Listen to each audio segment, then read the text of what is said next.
The road leading to the mansion was a narrow vein of gravel, winding through trees that whispered of forgotten things. The air was dense with mist, and each turn felt like a quiet refusal from the forest to let me pass. When I finally saw it, an enormous stone relic, half swallowed by ivy and time, it didn't look abandoned. It looked asleep. The caretaker's post was meant to be simple. Keep the place tidy, ensure no one trespassed, report anything unusual. But the local stares as I asked for directions told a different story. "Don't go near the east wing," an old man muttered. "That room's better left alone." The phrase clung to me as I stepped across the threshold, keys trembling in my hand, the faint smell of dust and candle wax rising from within. Somewhere deep in the house, behind layers of silence and locked doors, something shifted. Something that knew I had arrived. The mansion's silence felt deliberate, as though it were waiting for me to make the first sound. Each room I entered carried its own temperature, its own scent, its own uneasy pulse. The walls breathed humidity, and the chandeliers hummed faintly, as if holding trapped echoes. I unpacked my things in the caretaker's quarters, a narrow chamber with a single bed, a cracked mirror, and a fireplace that refused to stay lit. From the window I could see the east wing, its windows boarded yet faintly glowing from within. Perhaps moonlight. Perhaps something else. I tried to convince myself it was just the reflection of the lake, but the flicker was rhythmic, pulsing like a heartbeat. At night, the mansion revealed its voice. Floorboards creaked in deliberate succession. Distant doors closed themselves with soft sighs, and somewhere, faint humming drifted through the air. I followed it once, barefoot and half-dreaming, down a long corridor lined with mirrors. My reflection seemed delayed, a second slower than my step. When I reached the end, the humming stopped. Only the east wing door remained before me, tall, ancient, and chained, shut with tarnished links. I stood there, heart racing, the silence pressing so heavily that even my breath felt like an intrusion. In daylight, the mansion's menace softened but never vanished. I began cataloging the estate. Attic storage, wine cellar, guest rooms, endless hallways filled with forgotten belongings. I found letters, decaying ink describing the thing in the east chamber, and the price of remembrance. The handwriting trembled as though written in haste. Every mention ended abruptly, the ink dragging into a line, as if the writer had been interrupted. By what? I dared not imagine. That night, the rhythm returned. 3 knocks against the east wall. Slow, measured, deliberate. The same pulse I'd seen in the window light, now echoing through wood and stone. My fireplace died again, the flame snuffed mid-breath. I pressed my ear to the wall, and for a moment, I could swear I heard someone whispering on the other side. Not words, just the shape of a voice, like wind imitating human sound. I slept little after that. The key to the east wing resting cold beneath my pillow. Morning brought no comfort. The house seemed heavier, the air thick with dampness and disquiet. I brewed tea in the kitchen, though the kettle's whistle came out strained, like something resisting from within. Every object here had memory. Cups etched with initials, portraits that seemed to watch. I caught myself talking aloud, perhaps to break the silence, perhaps to assure myself I wasn't the only living thing in this place. Yet behind me, the soft creak of a chair answered back. The chair that had been empty a moment ago now swayed gently, as though someone unseen had just stood from it. My hand trembled around the teacup and I whispered into the air, "Who's there?" But even as I spoke, I felt it. The faintest exhale on the back of my neck. By noon, I explored the east corridor again, telling myself it was just curiosity. The walls here were colder, the scent of mildew stronger, and a faint metallic taste hung in the air. I counted my steps, 21 to the sealed door, and each one seemed longer than the last. The chain still bound it, but dust had been disturbed beneath, as if someone, or something, had dragged their hand along the floor from the other side. A single nail lay before the threshold, old and bent, flecked with rust. I wanted to touch it, but my instincts recoiled. I backed away, one step at a time, as the air pressed close and the silence deepened into a pulse. That evening, I found the caretaker's old journal hidden inside the library fireplace. The last entry, dated 22 years ago, spoke of feeding the silence and keeping the room appeased. The ink had smeared with something darker than water. Beneath it, a small iron key was taped to the page. I held it, feeling the cold metal vibrate faintly in my hand, though there was no breeze. When I looked up, the chandelier above swayed, though no one had touched it. Somewhere, faint humming began again, now closer, now clear enough to almost form a tune. Sleep came uneasily. When I finally drifted off, I dreamt of the mansion breathing, walls flexing, windows pulsing like veins. I walked through endless corridors, where portraits turned to follow me. In the dream, I unlocked the east wing door, and something reached through the crack. Thin, pale fingers tipped in shadow. I woke gasping, drenched in sweat, only to find my hand clenched around the same small key. The candle had burned down completely, and though the night was silent, the faint sound of dragging footsteps echoed just beyond my door. I could no longer pretend the presence was imagination. The following dawn, I entered the east hallway again, only this time the chains were unlatched. They lay coiled on the floor like a shed skin. The door itself hung ajar, releasing a faint warmth and the scent of wet earth. I didn't open it wider. I didn't need to. From within, a soft sound emerged, something between a sigh and a whisper. And beneath that, faint but deliberate, the rhythm I had come to dread. 3 slow knocks. This time, they came from my side of the wall. The air inside the east wing felt wrong. It wasn't just cold, it was alive. The scent of damp plaster and something sweetly rotting clung to the walls. My lantern flickered as though the darkness itself was breathing. Every footstep echoed twice, once in reality and once delayed, like a voice repeating me in mockery. The hall stretched longer than it should have, bending subtly with every few paces, as though the mansion was rearranging itself to watch. At the far end, a single door stood open by an inch, light seeping through a crack that shimmered like liquid gold. I told myself I'd only look, only peek, but curiosity always dresses itself as bravery. When I reached for the handle, the light vanished, as if the room knew I'd found it. The room was smaller than I expected, bare, windowless, with walls that shimmered faintly like wet skin. In the center sat a chair, ornate yet wrong, its wood darkly stained, its carvings twisting into shapes that looked almost alive. A mirror hung opposite the chair, tall and cracked, the reflection bent into a grin. I stepped closer, and my reflection did not. It stayed seated in the chair, smiling faintly, eyes too wide. I felt my breath seize in my throat. When I turned to leave, the door had closed itself behind me, soundlessly, patiently. The lantern dimmed until the only light left came from that impossible reflection. Something moved behind the mirror, slow, deliberate, searching. My reflection's lips parted as if whispering, though no sound escaped. I backed away, lantern shaking, the flame splitting into 2. Then faintly I heard my name.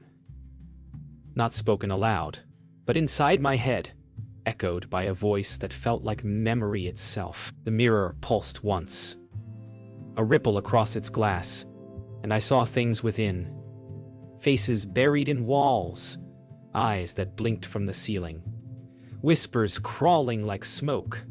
When the pulse faded, my reflection was gone. Only the chair remained, now turned toward me, empty but expectant. I ran, or thought I did. The hallway twisted around me, repeating itself endlessly.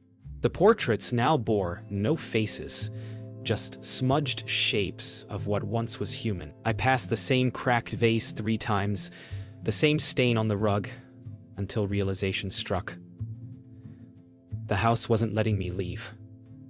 The lantern died completely, plunging everything into a kind of darkness that pressed like water. In it, something brushed my arm, skin cold and smooth, almost curious.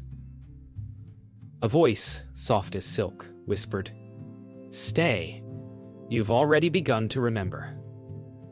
I fell to my knees, trembling, unsure if it was pleading or welcoming me home. When light finally returned, pale and sour, it came not from my lantern but from the cracks in the walls themselves. The east wing was waking.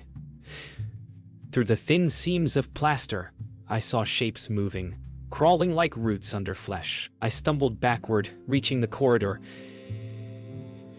gasping for air that smelled like old earth. Behind me, the door to the forbidden room sealed shut again, the sound soft but final. The iron key burned cold in my palm, branding its outline into my skin. Whatever lived there wasn't confined. It was waiting, watching. And somehow, I knew. It remembered me, long before I'd ever arrived. The next morning came gray and endless. I awoke on the corridor floor, the key still seared into my palm. The house was quiet, too quiet, as though the air itself held its breath. When I returned to the caretaker's room, everything was slightly wrong. My belongings had been moved. The journal lay open on the wrong page. My boots turned to face the door, and the candle that had burned out the night before now stood tall and unused. I found new writing in the margins of the caretaker's logbook. Words I hadn't written. You opened it again. It said in delicate cursive. "Do you remember now?" My pulse thundered. Something had been writing while I slept. The east wing wasn't the same anymore. From beneath its door came sounds, slow, dragging, like fingernails across wet stone. I could feel it in the walls, a heartbeat echoing through the structure. I pressed my hand to the plaster, and warmth pulsed beneath it. Rhythmic, human. That warmth traveled up my arm, whispering a memory I couldn't place. Laughter echoing in a candlelit ballroom, a figure turning toward me, calling my name in a voice both familiar and distant. My knees weakened. The mansion was no longer just haunted. It was remembering me piece by piece. And what frightened me most was that a part of me wanted to remember too. That evening, I lit every candle I could find.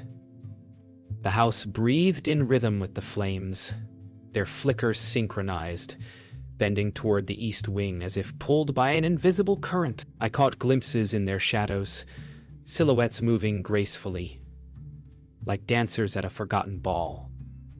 I followed them into the main hall, where the grand chandelier hung cracked and lifeless. As I stepped beneath it, the candles extinguished all at once, leaving only a single flame hovering in the air before me.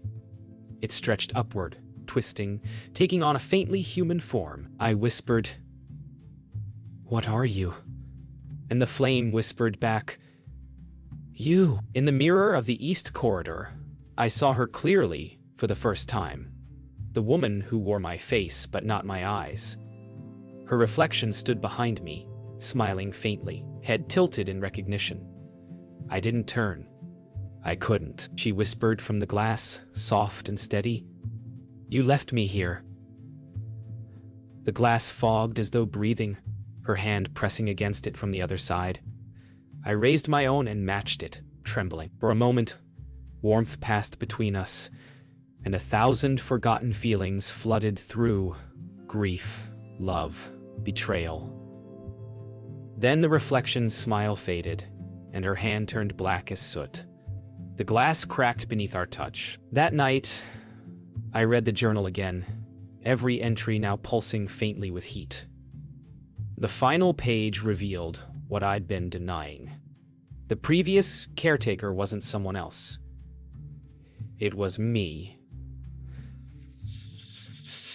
or the version of me that stayed behind. The East Room had taken something from me long ago, and in exchange, it let me leave. Empty, unaware. I felt the house tremble around me as though awakening to that truth. The knocks returned, louder now, coming from everywhere at once.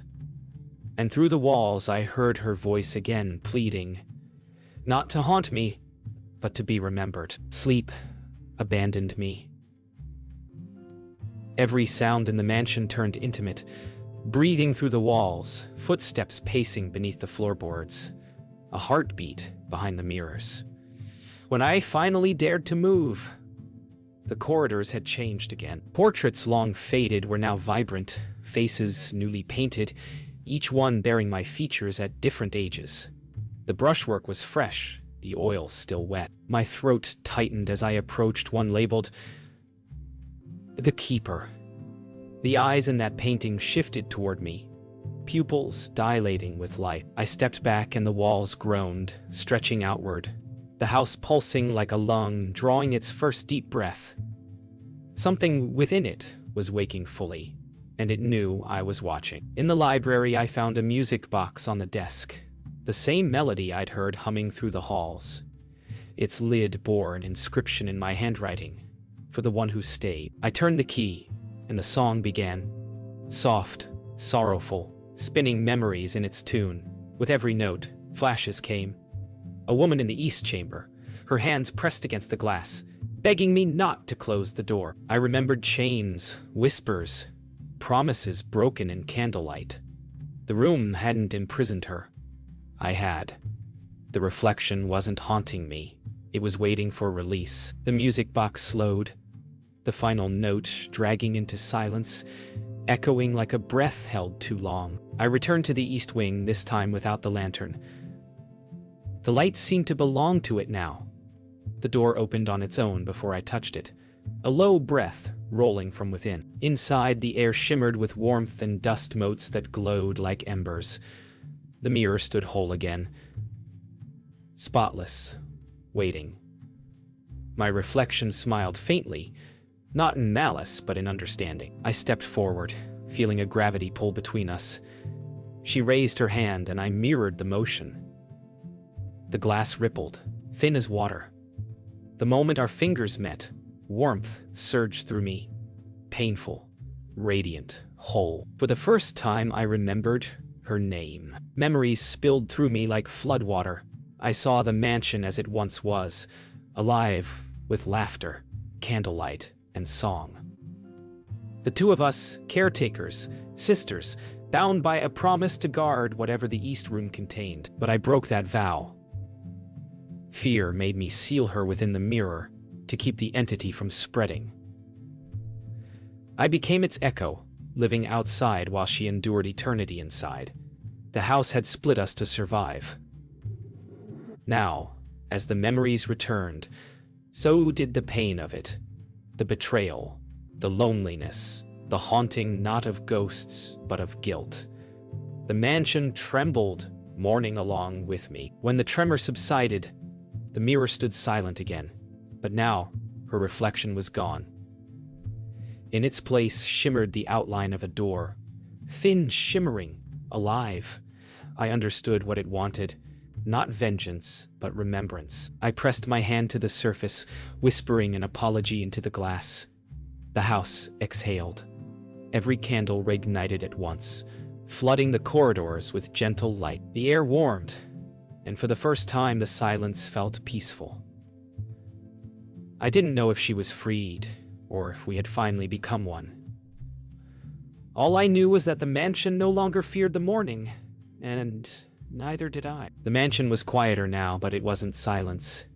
It was breathing, slow and calm, as though resting after centuries of unrest.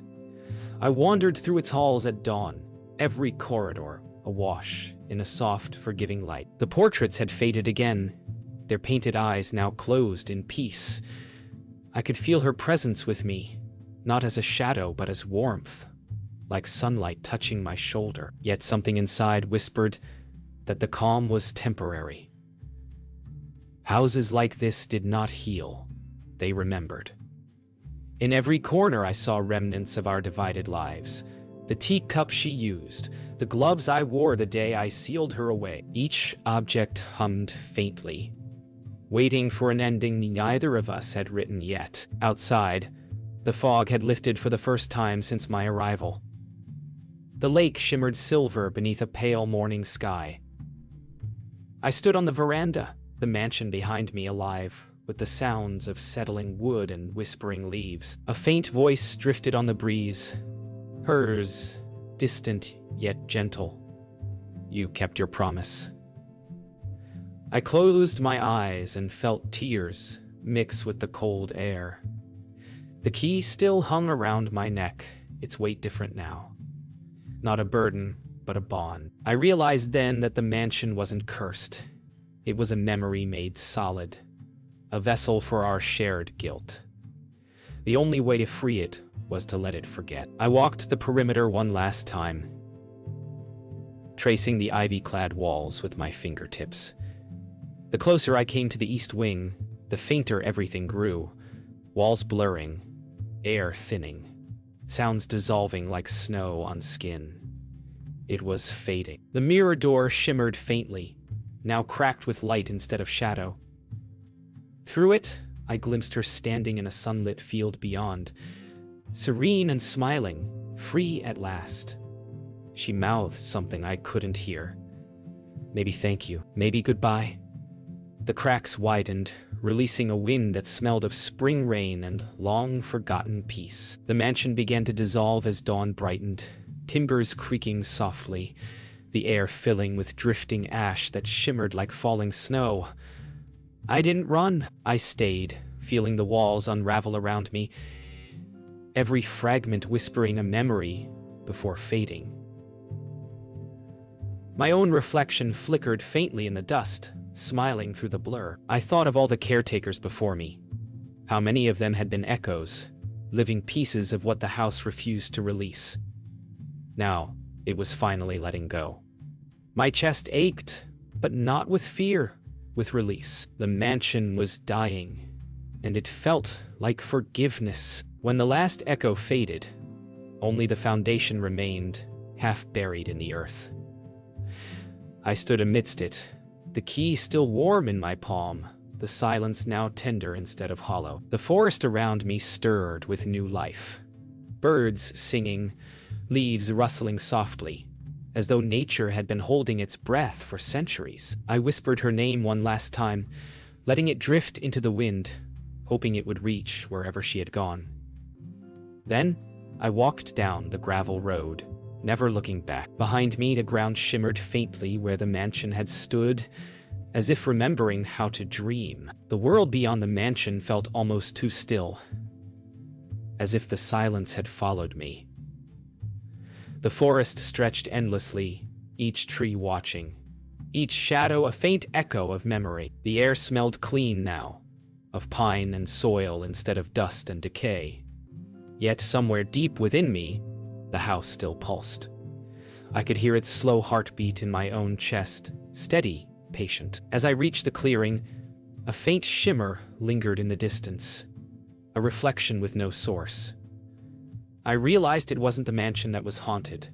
It was me. The things we lock away never vanish. They wait, gently, until we have the courage to face them again. By noon, I found an old stone well in the heart of the woods. It was covered in moss, but faint carvings wound around its rim, sigils matching those carved into the mansion's mirror frame. I knelt beside it, feeling warmth radiate from within, a heartbeat answering my own. The key around my neck vibrated gently, as if sensing home. I knew what it wanted, one final offering, a closure written not in words but in surrender. I dropped the key into the well. There was no splash, only a soft sigh, and then silence. The weight on my chest lifted. The forest exhaled. The cycle had ended. That night, I camped beneath an open sky. Stars shimmered above me, vast and silent, the world feeling larger than it ever had. As I lay there, I thought of her, the reflection, the other half of me. and wondered if she too was looking up from wherever she had gone. A faint warmth brushed my cheek, the same touch that once chilled me within the mansion's walls. This time, it carried peace. I whispered, "Thank you," and felt a whisper in return. "Rest now, caretaker." For the first time, I closed my eyes without fear of what might follow in the dark. When I awoke, the sun was already high, and the forest felt alive in ways it never had before. The birds sang louder, the wind moved gently through the trees, and the earth beneath me was warm. I turned once toward where the mansion had stood, but there was only meadow now, wildflowers growing in the shape of its forgotten foundation. Something about that felt right. The house hadn't vanished. It had returned to the earth. Memory turned into life. I smiled, realizing that even haunted places deserve peace. Maybe that was what caretaking truly meant, to remember, and then to let go. As I walked down the road away from the clearing, the light grew warmer, richer, alive. Behind me, the forest whispered softly, not in warning but in gratitude. I thought I saw her one last time, my reflection now whole, standing at the edge of the trees, smiling before fading into the morning. The world felt weightless. Every echo, every shadow, every whisper of the mansion had transformed into a single truth. We are all caretakers of our own ghosts, tending to the rooms we fear to enter. The key was gone, but the door inside me had finally opened, and beyond it, there was only light.